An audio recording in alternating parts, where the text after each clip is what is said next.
ಸುಮಾರು ಜನ ತಾಯಂದಿರುಗಳು ಬೆಳಗ್ಗೆ ಎದ್ದ ತಕ್ಷಣ ಅವ್ರ ಮಕ್ಕಳುಗಳಿಗೆ ಬ್ರೆಡ್ಡು, ಬಿಸ್ಕೆಟ್ಟು, ಬನ್ನು ಈ ರೀತಿ ಟೀ ಕಾಫಿ ಜೊತೆಗೆ ತಿನ್ನೋದಕ್ಕೆ ಕೊಡ್ತಾರೆ. ಆ್ಯಕ್ಚುಲಿ ಇದು ಕೆಟ್ಟ ಅಭ್ಯಾಸ ಇದು.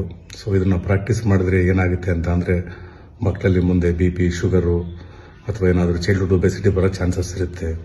ಈ ಬ್ರೆಡ್ ಬಿಸ್ಕೆಟಲ್ಲಿ ಏನಿರುತ್ತೆ, ಬ್ರೆಡ್ ಬಿಸ್ಕೆಟಲ್ಲಿ ಮೇಯ್ನ್ ಶುಗರ್ ಇರುತ್ತೆ, ಕಾರ್ಬೋಹೈಡ್ರೇಟ್ ಇರುತ್ತೆ, ಅದ್ರ ಜೊತೆಗೆ ಆಡೆಡ್ ಫ್ಲೇವರ್ಸ್ ಹಾಕಿರ್ತಾರೆ, ಮೈದಾ ಇರುತ್ತೆ ಅಷ್ಟೇ ಅದರಲ್ಲಿ. ಆಮೇಲೆ ಇನ್ನೊಂದು, ಎಲ್ಲರ ಮನೆಯಲ್ಲೂ ಬೆಳಗ್ಗೆ ಎದ್ದ ತಕ್ಷಣ ಮಕ್ಕಳುಗಳಿಗೆ ಹಾರ್ಲಿಕ್ಸು, ಬೋರ್ನ್ವಿಟಾ ಕೊಡ್ತಾರೆ.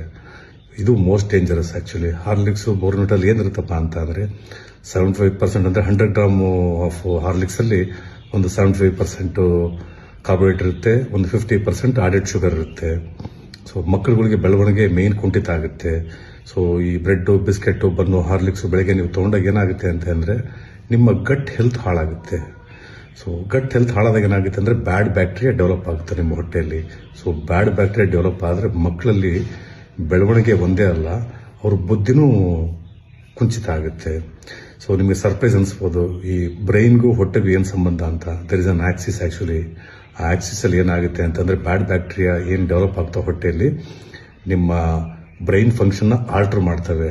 ಹಾಗಾಗಿ ಮಕ್ಕಳುಗಳು ಯಾರು ಬೆಳಗ್ಗೆ ಎದ್ದ ತಕ್ಷಣ ಬ್ರೆಡ್ಡು, ಬಿಸ್ಕೆಟ್ಟು, ಬನ್ನು, ಹಾರ್ಲಿಕ್ಸ್ ಇವೇನು ತಿಂತವೆ ಅವರು ಬೆಳವಣಿಗೆ ಕುಂಠಿತ ಆಗ್ದಲೇ ಅವ್ರ ಬ್ರೈನ್ ಡೆವಲಪ್ಮೆಂಟು ಬೇರೆ ಮಕ್ಕಳಿಗಿನ ಕಡಿಮೆ ಇರುತ್ತೆ.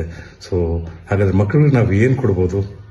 ಮೇಯ್ನ್ ಪ್ಲೇನ್ ಹಾಲು ಕೊಡಿ, ಎರಡನೇದು ತರಕಾರಿ ಕೊಡಿ, ಹಣ್ಣುಗಳು ಕೊಡಿ.